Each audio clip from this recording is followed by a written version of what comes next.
Let's pray. Amang Yahweh, maraming salamat po sa araw na ito na binigay niyo sa aming lahat. Maraming salamat po. At ngayon po ay makakapagturo ako. Maraming salamat din po. At lahat po kami ay pare-pares may matututunan ngayon. Tulungan niyo po ako na may deliver po ang inyong salita in the best way para po ma-glorify ko po kayo. Ito lamang po ang aking panalangin. In Christ's name, Amen. Okay, good morning. Good morning po sa lahat. Anong may special event ngayon eh. May special day ni Tuti ngayon na. Ilang taon na si Tuti? 9 years old si Tuti. Happy birthday, Tuti. Kaya, tsaka si Mama Tess. Happy birthday, Mama Tess. Ngayon po, ang gusto kong, nagkataon lang din ng birthday ni Tuti kasi kanina lang naalala ko, pinaalala sa akin ni ate. Pero naalala niyo po ba ang birthday noon? Hindi ko alam kung may nakaka-relate pa sa mga age group ni Kurt. Nakikita niyo ba tong hotdog na to? yung hotdog na may marshmallow. Grabe no. Ito yung quintessential combination ng isang children's birthday party nung taong 2005. May fried, hanggang ngayon pa rin po ba? May fried chicken, may hotdog na may marshmallow, spaghetti, lumpia, tsaka mocha cake ng Goldilocks na may nakasulat na red na happy birthday. Naalala ko nun sa plato mo, kasya yan 5 yan, magkakatabi. Kaya minsan yung marshmallow, lasang hotdog, yung fried chicken, lasang spaghetti, tapos yung spaghetti, lasang mocha cake kasi nagalo yung icing. Pero, speaking of birthdays, and happy birthday, Tuti, i-share ko yung nangyari sa akin nung 7th birthday ko. So, nung 7th birthday ko, well, nung mga bata ako, parang medyo alam ko na kung sino ako eh. Or yung behavior ko, ano na siya, nagpapakita na. So nung bata ako, medyo reserved talaga akong tao na yung quiet type, yung type ng person na gusto lang mag-observe, medyo introverted. Hindi ako nakikisama sa mga birthday party nun eh. So, nag-surprise si mama sa 7th birthday ko sa school. Si mama, nag-throw siya ng party sa school ko. Eh, hindi ko naman ganun ka-close yung mga classmates ko nun. So, sa classroom, nagpakain si mama, nagpakain siya. Ito siguro yung mga handa nun. So, yun, masaya. Merong games. Ito yung, during this time, may klase kasi kami noon. So, siguro hinold tong birthday party ko mga 30 minutes before magtapos yung klase or siguro mga a few hours before magtapos yung klase.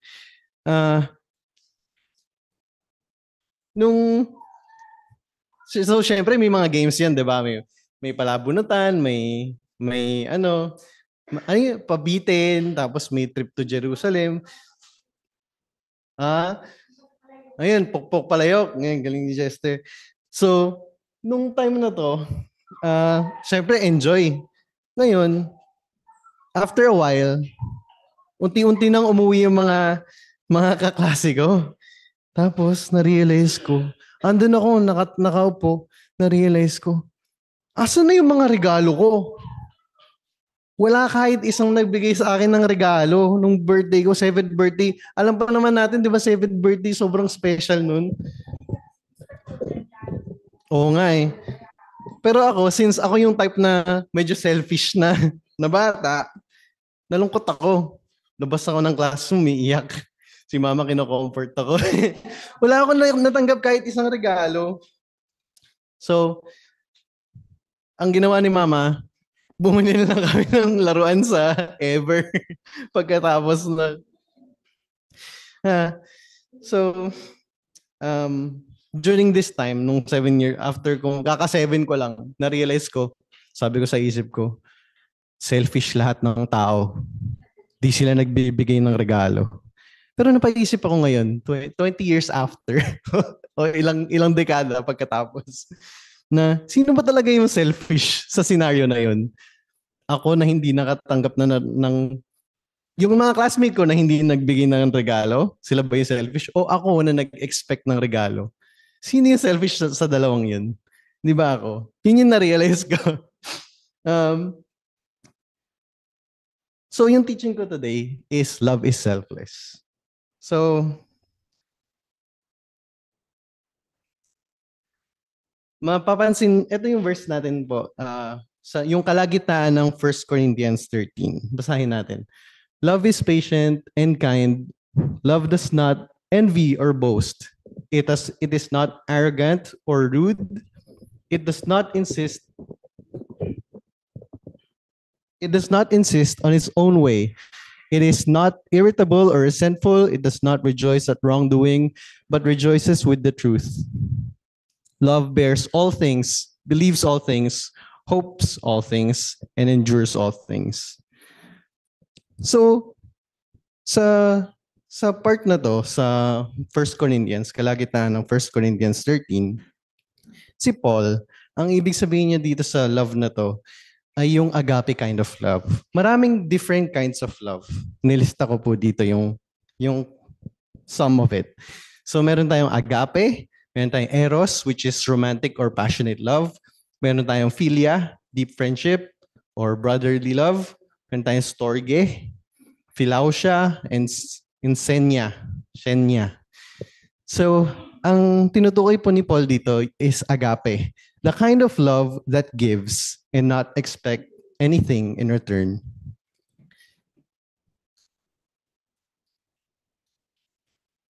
So, for the purpose of this teaching, magpo-focus po tayo sa agape, yung kind of love that gives. And I have two stories here that would be a good example and a bad example. Let's start with a bad example.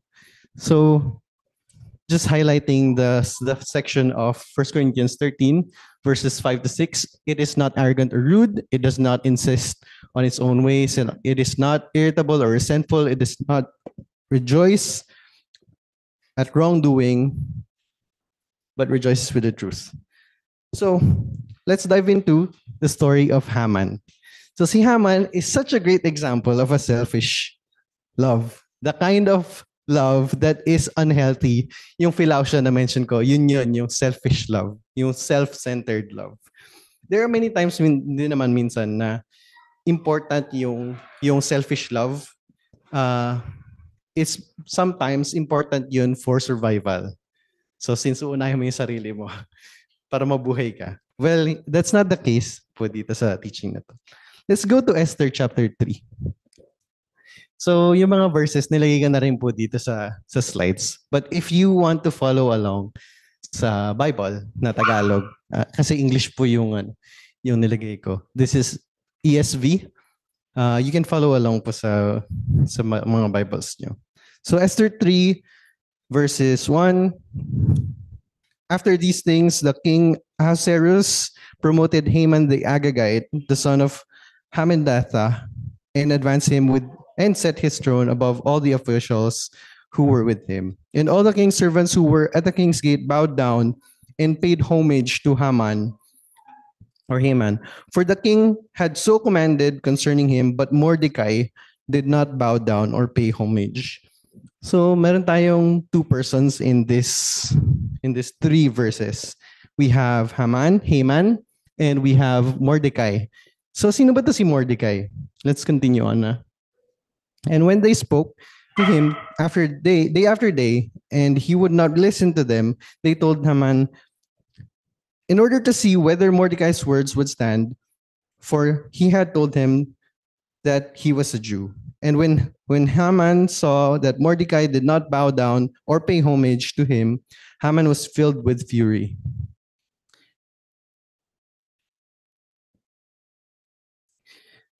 But he disdained to lay hands on Mordecai alone, so as they had made known to him the people of Mordecai, Haman sought to destroy all the Jews the people of Mordecai throughout the whole kingdom of Ahasuerus. Let's recap. So, ang nabasa natin is an introduction of the person named Haman or Haman. So si Haman, pinromote siya nung king, nung Persia. So si Haman, isa siya ngayon, I think general na siya. So, meron na siyang power. Pero, nung nakita niya, may hindi nagbabow down sa kanya. It is a man named Mordecai.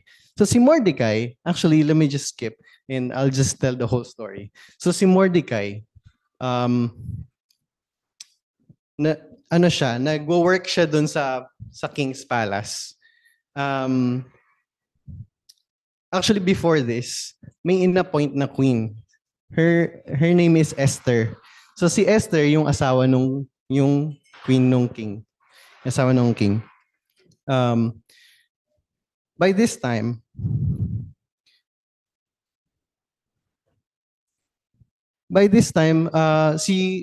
malalaman natin si Mordecai at si Esther related. Kasi si Mordecai, pinsan actually siya ni Esther. Pero, ang relationship nila, parang si Mordecai yung naging tatay ni Esther. Kasi wala nang parents si Esther. Wala na siyang parents. So, Mordecai, siya yung nagsilbing tatay ni Esther. Nung naging queen si Esther, medyo mahabang story. Basically, may queen before sa Persia, yung king. Pero since papalitan yung queen, si Esther yung isa sa mga virgins nung king na pinagpilian ng king at si Esther yung pinili eventually. Pero this whole time, may problems kasi sa Persia. Si Mordecai at si Esther, Jew sila na nasa Persia. So technically, they are in exile. Hindi yun yung hometown nila. Ngayon, balik tayo dun sa nabasa natin, si Haman, nakita niyo na hindi nagbabow down sa kanya si Mordecai. Parang naramdaman niya, bakit hindi ako nirerespeto nitong taong to? Inalam niya kung sino si Mordecai. Itong taong to, Jew to. Ngayon, dahil hindi to nagbow down sa akin, papatayin ko lahat ng Jew. Ganon ka tindi yung ugali ni Haman. Ngayon, and then itong mga babasahin natin is actually buong book po to ng Esther. Esther 5, Esther 6, Esther 7. Ngayon, nung nalaman niya to, basahin na lang natin. Esther chapter 5, verse 9. Ito, nasa screen. And Haman went out that day, joyful and glad of heart. But when Haman saw Mordecai in the king's gate, and that he neither rose nor trembled before him, he was filled with wrath against Mordecai. Nevertheless, Haman restrained himself and went home. And he sent and brought his friends and his wife Zeresh. And Haman recounted to them the splendor of his riches, the number of his sons, all the promotions which the king had honored him, and how he had advanced him above the officials and the servants of the king. Then Haman said, "Even Queen Esther, let no one but me come with the king to the feast she prepared. And tomorrow I am invited by her together with the king." So nung nangyari dito, in-invite ni Esther si Haman at saka yung king for a feast. So before this, narinig ni Queen Esther na may plano si Haman. Na plano niya na patayin lahat ng Jews. So si Esther na Jew, natakot siya. Kasi sabi rin sa kanya ni Mordecai in secret, sabi sa kanya, papatayin ni Haman lahat ng Jew. Anong gagawin natin, Queen Esther? Ngayon, hindi alam ni Esther yung gagawin niya. Sabi sa kanya ni Mordecai, kung wala kang gagawin, ikaw din madadamay ka, mamamatay ka rin, kahit queen ka pa. So ngayon, nag-aalala to si Queen Esther, papatayin lahat ng tao, lahat ng Jews, lahat ng mga kababayan ko papatayin ni Haman just because meron siyang personal issue kay Mordecai. Ang ginawa ni Queen Esther, in-invite niya si King tsaka si Haman kasi sila nga yung may alam nung plano na yun. Esther chapter 6 verse 6. So Haman came in and the king said to him, nag-skip tayo. So nung nalaman ni Esther to, sabi niya, ang ginawa ni Esther, in-invite niya sa dinner yung dalawa. Dalawang beses niya ginawa to. Nung una, sabi sa kanya nung unang feast, nung unang dinner, sabi nung king kay Esther, "My queen, anong gusto mo? Ibibigay ko sa iyo kahit kalahati pa ng kingdom ko dahil napakaganda mo." Ganun yung tingin ng king kay Esther. Sabi ni Esther, "Mahal na hari, kung mamarapatin nyo, meron po akong hihilingin sa inyo." This is the first dinner, sabi ni Queen Esther. Pwede po ba kayo at saka si Haman pumunta sa susunod na dinner? I-invite ko po kayo ulit. Ngayon, nung pangalawang dinner na, so dalawang beses nag-hold ng feast si Queen Esther. Sabi ni Queen Esther, "Mahal na hari, kung mamarapatin nyo, ibigay niyo po sa akin ng aking wish. Narinig ko po na mayroong nagpaplanong pumatay ng lahat ng aking mga kababayan. Narinig ko po na may papatay ng mga Jew." So sabi nung king, "Sino naman yung nagpaplano nitong kasamaan na to?"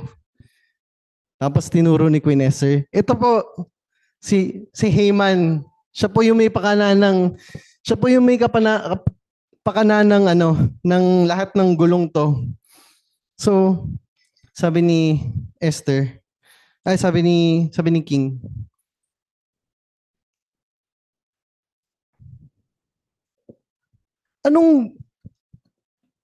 nagalit yung king. So so lumabas yung king, tapos sabi niya, ang ginagawa ni Haman during this time, nagmamakaawa siya kasi hindi niya naman alam na Jew pala si Esther. Dahil lang masama yung loob niya kay Mordecai, pinlano niyang patayin lahat ng Jews. And marami pa nangyari in between this, such as meron pang isang moment dito na nalaman ng king kasi hindi siya makatulog. So may isang gabi, yung king, hindi siya makatulog. Sabi niya, "Basahan niyo ako ng records na nangyari sa aking pagkahari, sa aking kingdom." So nalaman niya, may nagbasa siya, may record doon. Sabi doon, meron isang tao na nag-prevent ng assassination ng king na to, which is siya. Yung taong to, nalaman niya na may dalawang guard na nagbabantang patayin yung king. Sabi nung king, "Sino tong taong to? Bakit hindi ko to kilala?" Ang pangalan po ng taong to, sir, is, my king is Mordecai. Mordecai. Tapos, during this time, nasa gabing to, pumasok ngayon si Haman sa room. Sabi nung king, "Haman, halika nga dito. Sabihin mo nga sa akin, anong pwede nating gawin sa isang taong niligtas ang aking buhay, nag-prevent ng assassination?" Nako, sabi ni Haman sa chapter 6. Yan, yung sabi sa chapter 6 verse 6. Verse 7 na tayo. "And Haman said to the king, for the man whom the king delights to honor, let royal robes be brought, which the king has worn, and the horse that the king has ridden, and whose head a royal crown is set." Nako, king, Iniisip ni Haman siya yun. Nako, kailangan ng napaka-granding honor ng taong to. Ngayon, sabi nung king, o sige, gawin mong lahat yan.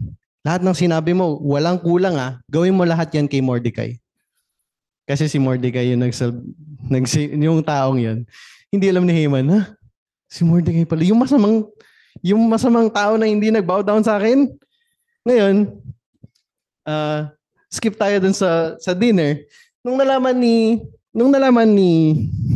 king na si Haman pa yung may pakana dun sa pag-destroy ng lahat ng Jews. Tapos, so nag-react si Haman. Makawa siya, Queen Esther, kailangan mo salbahin yung buhay ko, mamamatay ako, papatayin ako ng king. Lumabas yung king, pagpasok ng king, ganito pa yung itsura nila. Parang sabi pa ng king, papatayin mo na nga yung Jew. Hahawakan mo pa yung asawa ko.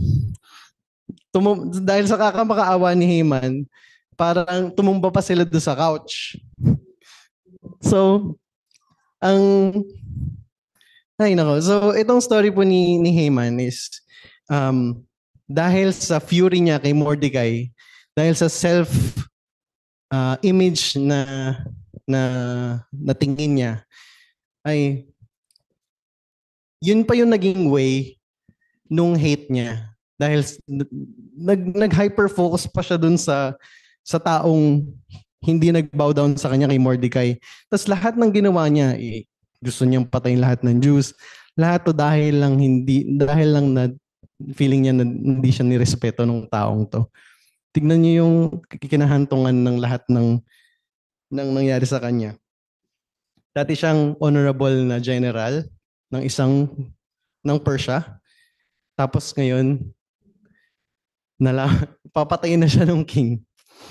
Nag-set up pa nga siya ng sa lahat ng pinaplot niya dito kay Mordecai na to, nag-set up pa siya ng bibitayin. Gumawa pa siya ng bibitayin, sabi niya sa asawa niya, bibitayin ko dyan si Mordecai. Ngayon, noong nangyari to, pag nakita niya, sabi niya, hawa ka mo ba asawa ko? May pumasok ngayon na eunuch na parang assistant ng king, sabi ng assistant ng king. Alam niyo po, meron pang ginawa yung pagbibitayan ni Mordecai. Sabi ng king, talaga? Ibitay niyo siya doon.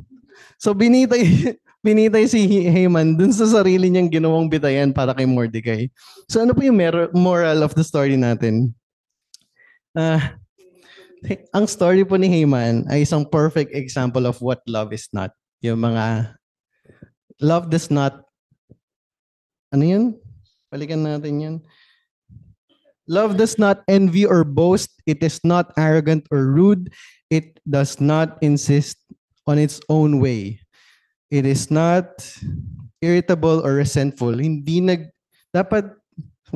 yung perfect example of lahat ng mali sa love na hindi ganun yung love si Haman. Ang ginawa niya, it's self-sufficient, ni-resent niya pa si Mordecai at anong kinahantungan niya? Kamatayan, di ba? So, sobrang selfish po ni Haman. He was consumed by his own pride, wanting glory and power at the cost of others. Instead of giving, he takes. And at the end, yung selfishness niya, yung lahat ng ginagawa niya para masatisfy niya yung sarili niya, para magmukha siyang mas powerful, yung pa yung nag-cost ng kamatayan niya.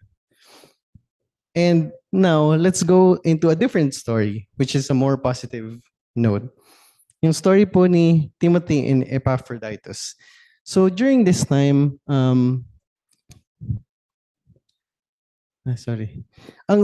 nasa Philippians chapter 2 po. Basahin po natin yung Philippians chapter 2.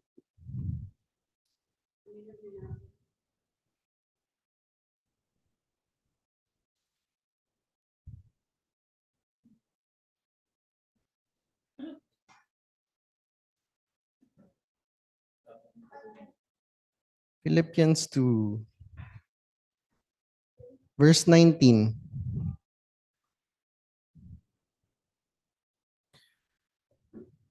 Mabilis lang po to. Philippians 2:19, I hope in the Lord Jesus to send Timothy to you soon, so that I too may be cheered by news of you, for I have no one like him who will be genuinely concerned for your welfare. For they seek all their own interests, not those of Jesus Christ.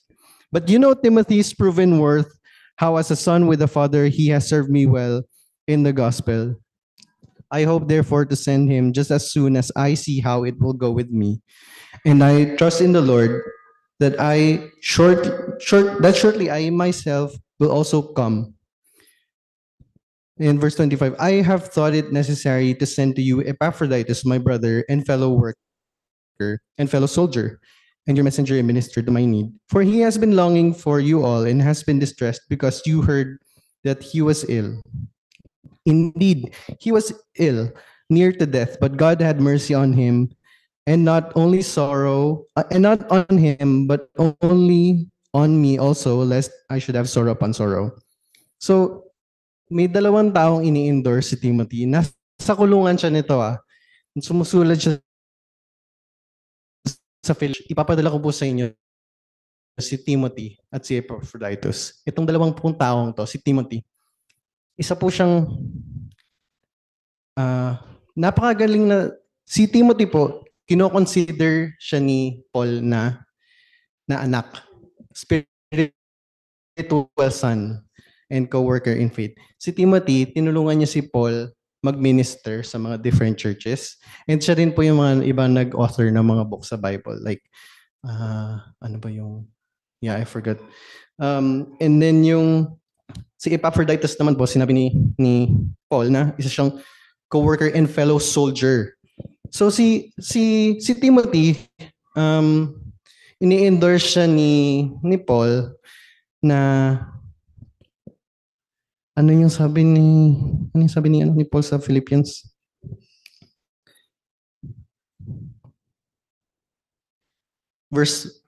Philippians 2 verse 20, for I have no one like him who will be genuinely concerned for your welfare.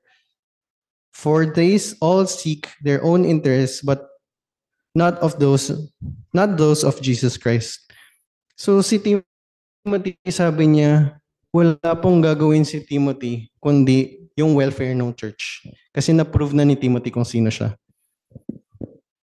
So si Epaphroditus naman po, yung ginawa niya para kay Paul, pinadala kasi siya ng Philippians kay Paul sa kulungan.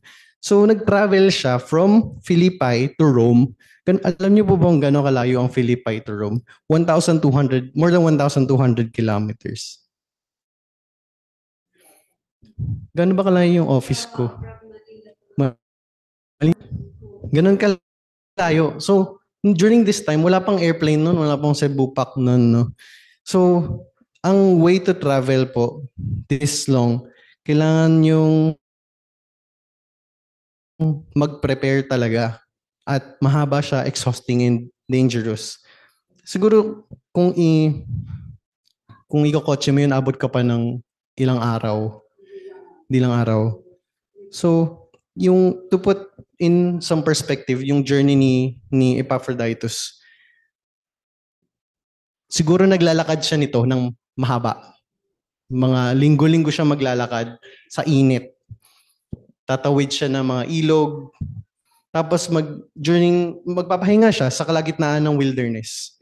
And sa wilderness, ang daming threat dyan. May risk na meron kang makasalubong na bandit or mga magnanakaw. May risk na may makasalubong kang mga wild animal na pwedeng umatake sa'yo. At yung mga ibang pahinga niya, pwede siya matulog sa mga inn. Yung mga parang hotel nung time na yun. Pero minsan, or madalas, may mga kasabay siyang mga traveler na galing din sa iba't ibang lugar, di ba? Alam mo yung pag nasa mall ka tapos may outbreak, kunyari may outbreak ngayon ng dengue. Ang hirap na mag-mall ngayon or ang hirap ng, kunyari, COVID. Pag pumunta ka ng mall, i-risk mo yung sarili mong health. Kasi makikisalamuha ka sa mga iba-ibang tao galing sa iba-ibang lugar. Ganun din nung time nito, mas malala pa. Kasi kung saan nagta-travel itong mga to eh. So pagdating mo ng inn, meron kang risk ma-expose sa maybe pneumonia, malaria, iba't ibang mga klaseng sakit. So ito yung pinagdaanan ni Epaphroditus. So ini-endorse to ni Paul, tsaka si Timothy, tsaka si Epaphroditus. Kasi sila mismo, they put others first, instead of seeking personal gain, instead the complete opposite of Haman. So si Timothy, yun nga, nag-serve siya faithfully with Paul, following him everywhere and helping out those who are in need. Sabi pa ni Paul, as a son with Timothy has worked alongside me as a son with his father. I have no one else like him. Diba? Para ma-endorse ka ng ganun, parang ibang level na yun eh. Kaya nga siya spiritual son. Si Epaphroditus, hindi niya hinayaan, kasi na-mention ni Paul, muntik pang mamatay si Epaphroditus dahil sa journey niya. So, Epaphroditus did not let sickness and the tough journey from fulfilling his mission. These are the people who are great examples of selfless love. Sabi ni Paul, honor people like them because they lived out the kind of love that Jesus loved, the agape love. So this is the love that we are called to live out, agape, the kind of love that gives and doesn't expect anything in return. So paano natin ma-apply yung agape or yung selfless love? I think ngayon, yung world na to, it needs a lot more love.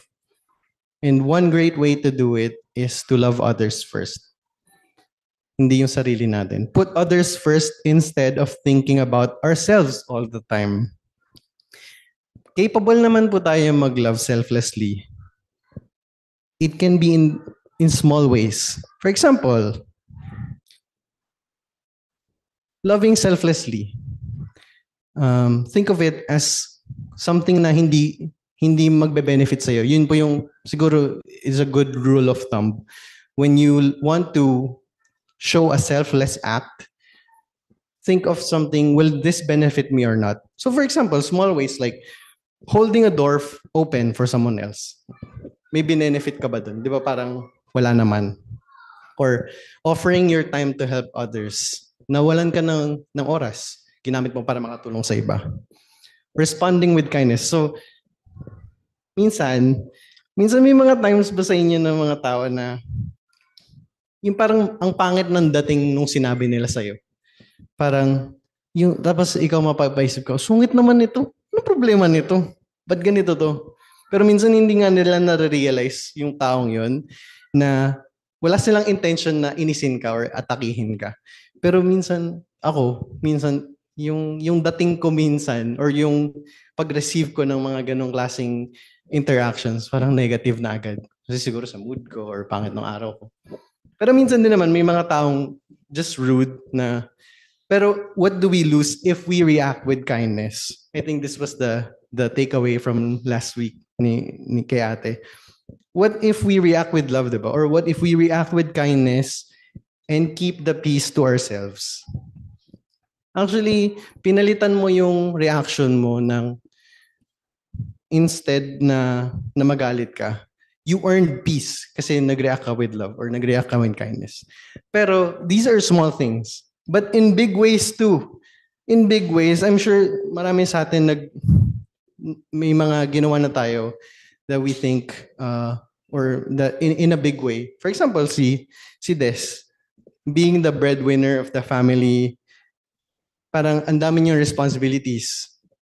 Yung pag-asikaso sa bahay, even yung mga tuition fees. Minsan siya na rin yung nagsha-shoulder or yung mga utang.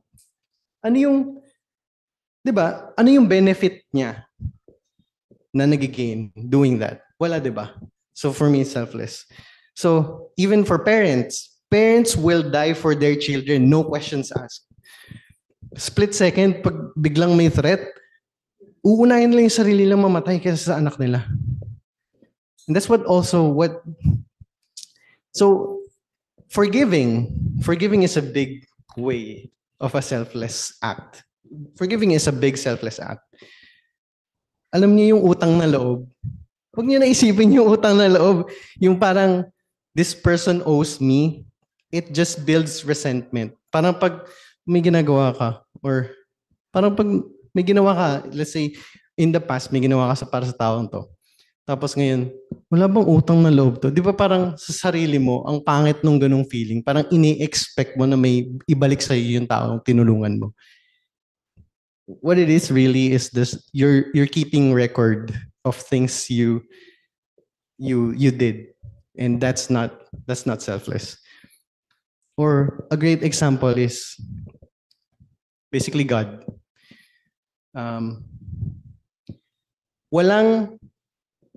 Walang utang sa atin yung Diyos natin.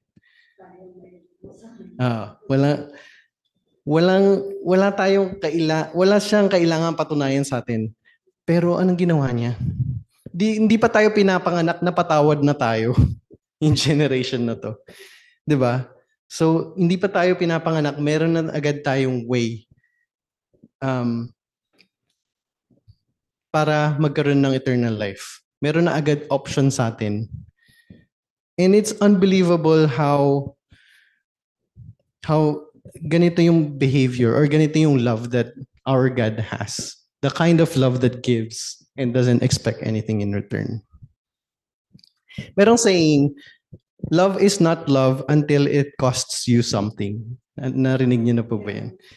Whether it's time or effort or even something personal like of yourself, like pride, resources, or convenience, yun yung mga cost para tayo yung magmahal ng selfless. Agape, the kind of love that we are called out to live, means not always getting our way. It means, siguro hindi ko kailangan ng birthday gift every birthday. And just enjoying yung company of friends and people that you celebrate birthdays with. Kung ganito na yung alam ko nung 7 years old ako, siguro kilala ko pa yung mga classmate ko nun. Ngayon wala na akong kilala kahit isang pangalan. But agape love, or this kind of love, is sacrificial. It's not easy. It requires us to give away a pretty big chunk of our own self, whether it's time, resources, energy, or something else that we don't just give away easily. So as I get to this point of teaching, siguro meron na kayong naiisip na ways on how you can exhibit selfless love. And here's a takeaway for you. This week, who can I show selfless love to? Let's close in 1 Corinthians 13, verse 7. Love bears all things, believes all things, hopes all things, endures all things. So may mga short na meaning lang ako, just to break it down even more. So pag sinabing bears all things, it takes responsibility. Hindi yan yung naghihintay, hindi yung maghihintay ka na maging madaling mahalin yung tao. You step in even though it's hard. You take responsibility. You bear all things. Believes all things. It chooses trust. Love chooses trust and believe for the best, even when it would be easier to give up. Hopes all things. And when it hopes all things, it hopes for the best. Instead of waiting for others to change, it holds on to hope and acts in faith. And it looks ahead with expectation na it hopes for the best. It endures all things. It stays committed. It doesn't quit when things get tough, and it keeps on going even when it's difficult. So I hope you remember all these things, or some of it.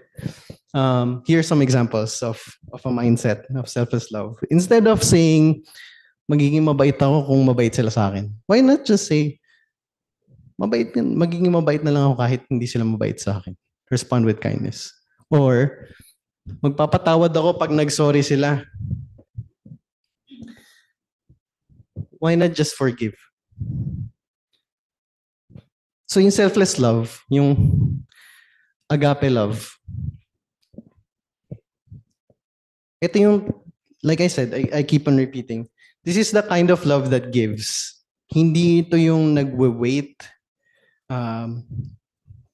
pag perfect na lahat ng requirements, pag mahal ka na nung tao, tsaka mo lang siya mamahalin, or pag mabait lang sa'yo, tsaka mo lang siya ititreat ng maayos. No, it moves first. It doesn't wait for conditions to be perfect. So, ito po yung point nung 1 Corinthians 13. Love is selfless. Love in all of these attributes. Hindi siya passive. It's an action. Loving selflessly is an action. It doesn't wait for anything. It's automatic for you to treat this person with all the love that you can have. You give it away, di ba? Parang na-mention to ni Mama last time, a few weeks ago. Meron kang love tank, di ba? Yung love tank kasi na yun, nauubos yan eh.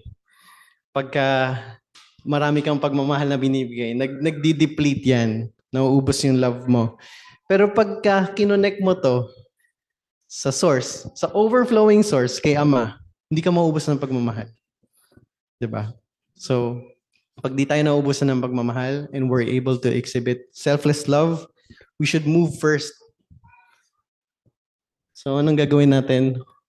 Who can I show selfless love to this week?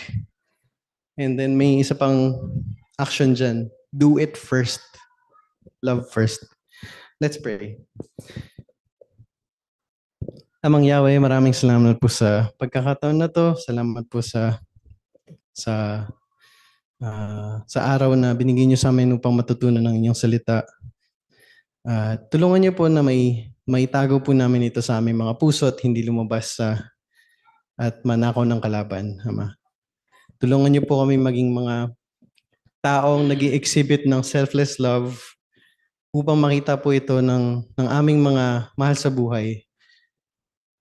At tulungan niyo rin po kami, bigyan niyo po kami ng sufficiency upang hindi na po namin hanapin sa sarili namin yung kung ano po ang magsasatisfy sa amin, kundi just by giving away love, ma-fulfill na po kami or maging sufficient na po ang aming mga sarili. Na ang magmamahal po kami na walang kapalit, nang walang ini-expect in return.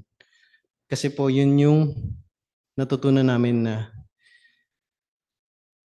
yung kind of love that we are called to live for does not require anything in return. And that is the same love that you have for us. And we are so grateful for that. In the name of Jesus Christ, maraming salamat po sa inyong pagmamahal. Amen.